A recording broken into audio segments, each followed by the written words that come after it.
So Jules, Abdul, Yep. what keeps you from going back to prison? Me first. Yeah, go on. Family and understanding that I could reach my full potential. Love that. Jules? I'm with you, family. Same vibe there. And yeah, self-belief, knowing I can get to where I want to get to now. And I know what I want to do. Zach. The pain of going through the system again and starting again. Can't do that again. And Ain't got it in me. And the socks and the showers. Oh, yeah. Induction wing.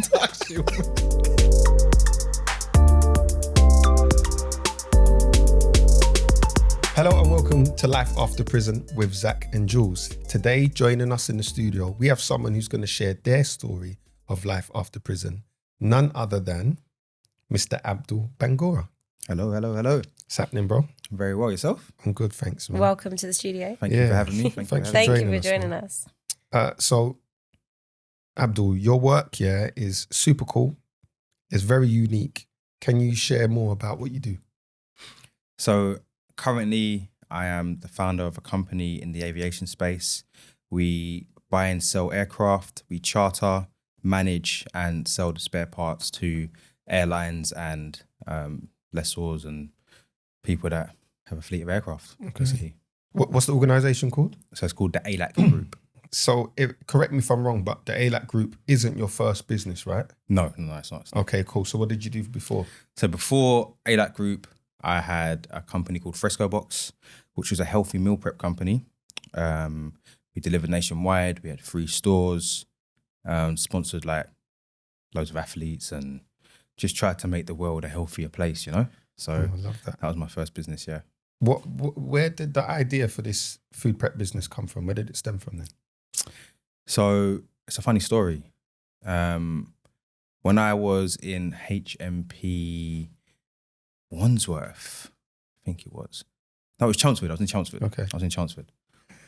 And I sat and I thought, I had enough of this life. Like, this really isn't for me. Like, this isn't one. And I thought, how do they feed everyone every single day? Without fail. And there's maybe 800-900 people in there. And I thought, this is... Sometimes more. Yeah. And the operation is actually flawless, even though you might not get the right food and stuff that you want at the time, but you still get food. So I thought, why don't I just go and start working in the kitchen and seeing how they actually do it? So I did that, started to see they've got like veg prep, they've got meat prep, how the orders come in. If you don't put your order in on time, you go on default, you don't get the food that you want. And I just started to understand the supply chain and the operation behind it. Then I started working on like the servery and seeing like the other side That's of it. like the front line. So the front line of it. And I'm like, okay, so this is what happens when so-and-so and this is what happens with the food afterwards. And we can maybe order an overflow of food to get. So once I understood that, I was like, well, 50 years ago, there was a jail, right? 50 years from now, there's going to be a jail. This is like a 100-year-long business plan. So if I just copy exactly what's done here on the outside, it's going to work. And that was it. That's smart. I can't lie, that's smart. Did it work? Yeah, it did. Yeah. I come out in November 2015. By March, I had a shop. By September, I was award-winning and sponsoring my local football team. Wow, Yeah, that's 9 months. 9 months, Less than that, yeah. And then I opened my second shop in December, so within the year. But what originally made you think, okay, if I go into the kitchens, I'm going to understand that. And then, where did that come from? Because before I went to jail, I was a personal trainer. Okay. So I already knew in my head, when you're personal training people and you're in the fitness space, right? You give people diet plans and meal plans and they don't ever stick to them. Like a high percentage don't. And then when they don't get the results they want, they come to you and go, oh, it's your fault that you didn't. Well, no, you put your hand in the cookie jar, right? I told you not to. This is what I've told you to eat. So I thought, how do I solve that problem? Well, if you train how to train and you eat what I give you to eat, it's near enough impossible if you follow exactly what I'm saying to you that you won't hit your goals. Yeah. And that was it. So I just answered my own question, if that makes sense. But obviously, unfortunately, it had to be when I was in a situation that wasn't ideal, but that's when it makes you kind of ask the right questions about yourself, I guess. So yeah, true. yeah. So my understanding, that was during your last prison sentence, right? Yeah. So let's talk about prison then. that wasn't your first, was it? No. That wasn't your only time, should I say? Yeah, Sorry. yeah, There were a couple yeah. more times you were away, right? Yeah. So talk to us about those. So I first went to prison when I was 18, 2008. I got a 4.5 year sentence. I was a YO. I went to transferred Rochester. I actually got DCAT. I didn't know what DCAT was, to be fair with you. Oh, what? As a YO, yeah? Yeah, I got DCAT. I had no idea what it was. From where? I was from Rochester. I was like so happy in the system that I was just like, I don't want to go to a different jail. And everyone was like, no, you get to go home. I was like, nah, I don't want to do that, whatever. But What, you refused it? at first I refused it. And then I realized you could go home. I was like, oh yeah, I'll go there. But yeah, that first sentence, I didn't learn anything. I was young. I was naive. I was still in that mindset of when I come out, I'm just going to do badness times 100. Yeah. Like it did not rehabilitate me in any way. It actually made me worse. So I came out of jail and I was out of jail for 10 days. Oh. Yeah. I was out of jail for 10 days and I was in a car with someone and that person had something in their car that I genuinely didn't know about. Car gets pulled over, we get searched, they find the thing, I get recalled. Standard procedure. And it happened to be drugs, right? And my first sentence was for drugs. So now I'm on my second strike. The judge is looking at me like, wow, you've been out of jail 10 days. Doesn't matter about your excuse. Like, I'm throwing a book, like, not throwing a book, but dealt with you quite harshly. Yeah. So I had to go and do my recall and a sentence on top. What, it wasn't concurrently? No, it wasn't concurrent. Oh. So he hit How long was that? Yeah. 4.5 years. Wow. So that was long. Not just a recall. But I have to hold myself accountable. I shouldn't have got in the car. I should have checked. Do you know what I mean? It's always easy to blame everyone else and everyone that's sitting in jail. It's easy to blame, but sometimes you have to take accountability for yourself and your own actions. And that's what I did. And I feel like if I didn't do that, I'd still hold resentment. I wouldn't be the person I am today. You wouldn't be able to move on as well. Yeah, right? I wouldn't be able to just be normal, I guess. Talking about accountability as well. Nowadays, or what I started to do is, so when I got out of jail and I'm driving, I used to be like, listen, in my car right now, there's nothing. Yeah. So if you're getting in my car, I'm going to stop my car. Yeah, if we get pulled over, I'm stopping.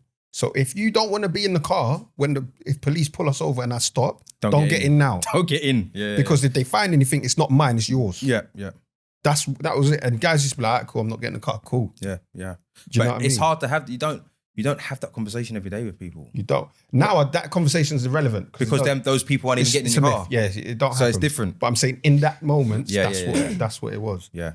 And that was to God to say about accountability. Sure. You know what I mean? Yeah. So then the third time, how long was that for?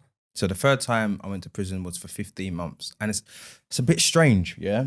And this is what I'm saying is rehabilitation is a journey, right? So on my second sentence, I came out and during that sentence, I met one of my now mentors. And I met him at a time where I was at my lowest. Like, you got to think I've been out of jail for 10 days. I'd given everything away, like on the wing. You come back and like, it's embarrassing. First and foremost, like, it's heartbreaking. You're telling the story. No one believes you. Everyone's just like, bro, you're just a reformed, like, you know, that revolving door, and you never think you always see everyone else it happen to, but I'm actually quite academically smart. Like, I actually have a brain on my crime shouldn't have been my option through life, if that makes sense. Like, if you was to see my life trajectory, you would never have thought I would end up in prison, right? So anyway, what's happened is I met my mentor. His name is Sir Tom Shabir. He, at the time, was the head of the Prince's Trust, chairman of the Prince's Trust, and the chairman of Virgin Money Giving. And I met him in jail, and he was coming in on a visit with other people to come and visit the prison or whatever. And they was all wearing suits, and he was the only one that wasn't wearing a suit. He had like a shirt that was like really badly ironed. And I said to him, "Oh, mate, like, you need a new shirt. Like, who ironed your shirt?" I said, "You need a new wife, mate." Like, and he started laughing his head off, and he's like, "What's your name?" Like, "You're a bit cheeky, but I like you. Like, what's your name?" I said, my name's Abdul. He was like, oh, like, how long you got left? I said, I've got 2 years left. I said, all right. What do you want to do when you come out? I said, I want to be the best personal trainer in the world, mate. He said, yeah? I said, all right.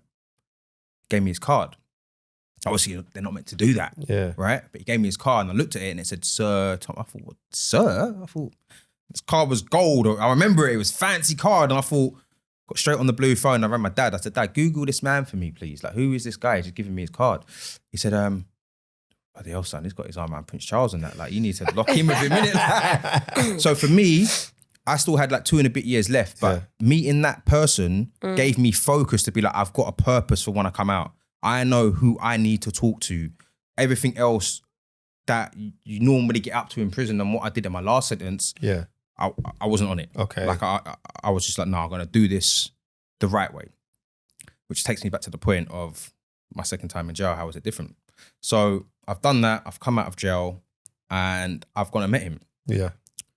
He has gotten me a job at Fitness First because his friend owned Fitness First, got me straight into a job, said to me, what do you want to do? Help me get funding, introduced me to people like Richard Branson, Richard Reed, James Caan, like Serious really entrepreneurs. opened the door for me. Yeah. And I was out of jail for about 14 or 15 months, right? I had the world at my shoulders. I've got the connection that most people in life would never even walk past on a day-to-day. And I remember I was working in the city. I was working in Tottenham Court Road at Fitness First. And I remember one day, I was like, you know what? I really hate this commute. Like, I feel like I'm in the Matrix. Like, I feel like I'm in the rat race. I know I'm doing all the right things. Probation's happy. Like, I'm doing good things. I'm helping people. This, that, My and the life other. seems like it's moving on. No, I just, in my heart and in myself, I just thought to myself, I can make dough by picking up the phone and I can make 10 bags. I haven't got to work 3 months for this. I hear you. I had the thought, right? That's the old mindset though, right? No, but this was, remember, I just come out, this is my second time coming out of jail. So your mindset still hadn't shifted. Like you It had shifted because I'd done the work. Remember, I'm actually in employment. Like, so my mindset would have had to have shifted. Yeah. But I had that little niggle at the back of my brain, right? It's like see, like the rose, it's like a virus, right? But this was the first time since your, throughout your time of being in prison that you had thought about doing something different. Yes. And being in a role like this. Exactly. But you still had I still that had the thing thought. in the back and of your brain. even though, like, I shouldn't have had the thought because I'm around people like Richard. I've actually met these people. Like, that takes you into a different stratosphere. Yeah. Some people come out and they get housing and they get into normal employment or whatever. That's enough. I mean, it's like the lucky straw you getting that inside prison with the 100%. gold card. Like, it doesn't really happen It's like that. on some Willy Wonka stuff. I was just about to say the golden ticket. But why did I still have that thought and have that inkling? And what happened was, I remember sitting on the train and I used to go to West Ham, change at Stratford, get on Stratford, go to Tottenham Court Road. And every single day I'd see the same person and his coffee was at the same level every day. I never spoken to this man. He never spoken to me, but we see each other every day at the exact same You can't time. handle the rat race. Do you understand? My brain was like, am I in the rat race? Like, am I actually in this thing of like life where I just become a robot? bot? Yeah. Yeah. Okay. And that feeling scared me. And I was like, you know what? I can just pick up my phone and make 10 bags, So I did. Once. I was like, that wasn't that bad. I can pay my rent up front a little bit. I can chill out. Were you still All right, cool. working? I was still working. In the like, gym? Legit. Yeah, still working in the gym. Yeah. Okay. And I was like, So you're doing double life. doing double life, but not really. Not full-time double life. I did it once. I did like a one play and I was like, all right, cool. Like, I dipped my hands in, dipped out. It's bad, I know, but cool. And I was like, do this again, That's how it gets you. Yeah. And then before you know it, you're not even doing double life. I'm not even going gym. I'm like, I'm not getting up at 6 o'clock in the morning to change James. What am I doing that for? When I can just pick up the phone and make 3 months salary in 10 minutes. No. So then I eventually dropped it out, went full time back into that. And what happened? I got nicked straight away. How long were you doing that for? I'd say about 3 months, maybe. That's not long, is it? No, not in comparison to the risk versus reward ratio wasn't ratioing, right? So then I ended up back in Wandsworth. So now this is my third stint inside. So now, as you can imagine, I'm thinking, right, I've really messed up now. Like, no one is going to take me seriously. Like, no one gets 3 chances in life. Like, but you know what? Sir Tom didn't give up on me. And do you know what he did? He said, send me a VO. I need to come and have a word with you. I'm like, oh, mate, like, how's this going to work out?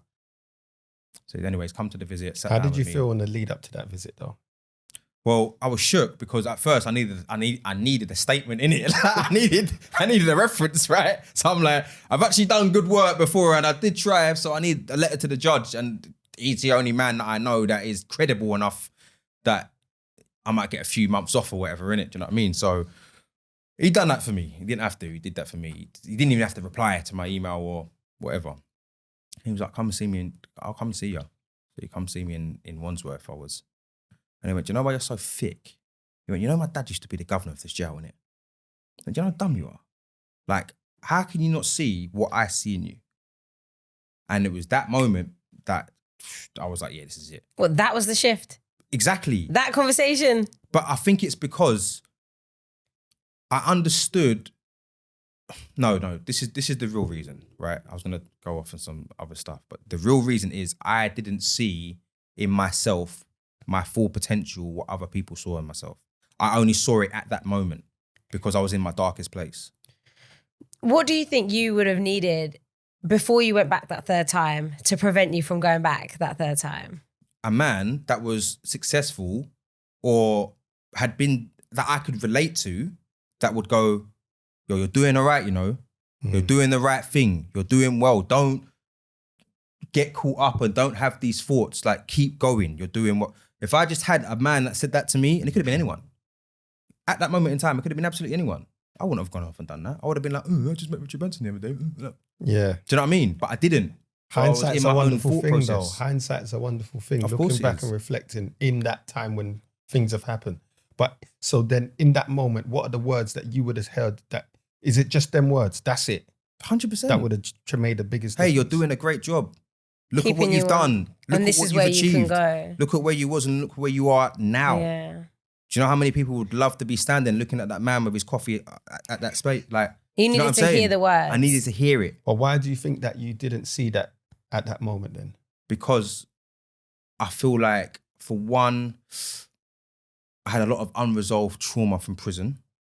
I come straight out and just went into work and didn't really deal with the trauma that actually comes with that. For two, I was on my own a lot of the time. So where I hadn't really had a lot of friends that had come out and actually gone and done something positive, everyone else that I knew was still on the roads. So it was a very lonely kind of existence of like, I feel like I'm going on this journey and I'm actually on this train on my own, as opposed to having a support network or support group of other people that have had similar feelings that could have gone, no, when we felt like this is what we did. Don't worry about it. So I think that's the catalyst for sure. So what would you say to yourself? What were the words that you would say to, yourself coming out the first time? Coming out the first time? Yeah, coming out the first time. Stay at home. yeah. Or the second time? Second time. Don't get in the car. Yeah. Like, Don't get in the car. yeah, don't get in the car, bro. Like, stay at home. Yeah. So that feeling when it clicked, when you had that conversation, what was that feeling like? Euphoria, if that's even like a thing you can describe.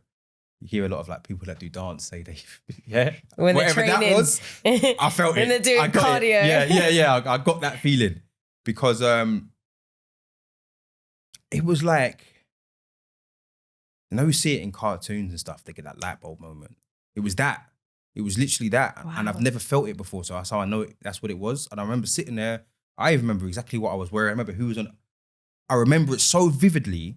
That's how I know how real it was, because I don't really remember that many things in that much detail. Like I can remember who was sitting next to me on everything. I remember. Wow. Like, I remember the officers that were on, because that moment was so pivotal in my life that it took a snapshot of like whatever the snapshot is. Like, yeah, I just remember it.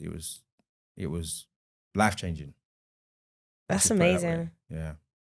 we hear a lot of people talking about moments like this. Sure. Some people don't have them, and it's just something that just happens. Some people have these real pivotal moments that you've just described. Definitely. And it's just quite incredible to hear, you know, how much that moment impacted you and obviously your life moving forward. For sure. Because I feel like a lot of people don't have people that stick with them, especially when you didn't even need me in the first place. See, like with Sir Tom, I wasn't adding no value to him. He's just a nice human, right? That saw potential in someone that they knew they had the capabilities of helping them fulfill that potential. But that's still adding value. Well, I'm adding value to him. Of course. But at the time, I'm not seeing it like that. Yeah. Do you understand? Yeah, of course. So for me, I was in my own head, right? Of imposter syndrome. I don't deserve to be here. I'm coming out. Everyone knows I'm an ex-prisoner. Like everyone can, you know that feeling. It's just like everyone knows. It's like, bro, you're just a normal person walking. The forehead stamp. Yeah. Feels like you've got it You feel written. like you're branded. And it's like, like, to be fair, it's actually a superpower because the drive and determination and focus that you have. 10 times, 10x anyone else. Anyone else in any field of whatever. Yeah. So the people that I've seen come out and actually make a positive change for their lives, they have that battery in their back that pushes them and propels them to do great things at a rapid pace. And let's just say, like, the average person will think, how are they doing that? Yeah. But they're not doing nothing else that you can't do. They just got their plan and applied and had laser beam focus, and that is it. Laser beam focus. Straight.